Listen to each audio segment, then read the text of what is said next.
అప్పుడు ఆయన నోరు తెరిచి ఎలాగూ బోధింపసాగాను. ఎక్కడ ఇది? కొండ మీద ప్రసంగం అనండి అందరూ.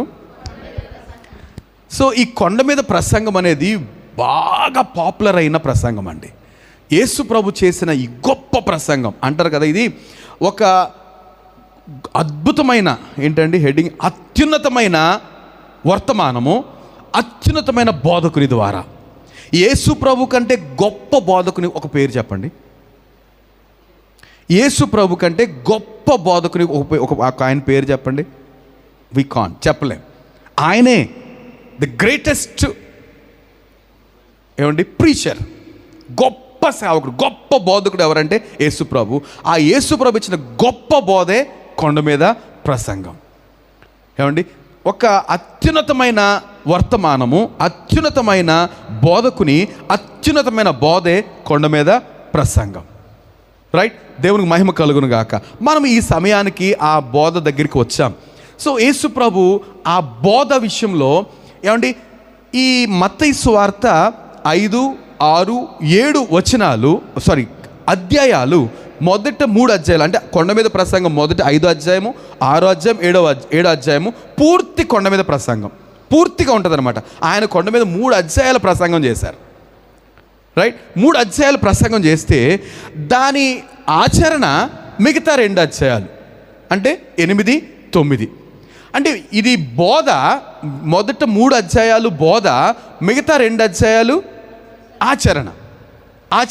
ఇదేమో థియరీ, ఇది 3 అధ్యాయాలు థియరీ, మిగతా 2 అధ్యాయాలు ప్రాక్టికల్. కానీ సోద్యం ఏంటంటే మనమైతే ఏం చేస్తున్నామంటే ప్రాక్టికల్ అంటే ఎవరు ప్రాక్టికల్ చేశారు? యేసు ప్రభువే. ఏమైతే బోధించారో అదే అనుసరించారు. That is the great preacher. ఏమంటే గొప్ప బోధకులు ఉంటారండి, గొప్ప బోధకులు ఈ లోకంలో ఈ రోజుల్లో ఉన్నారు.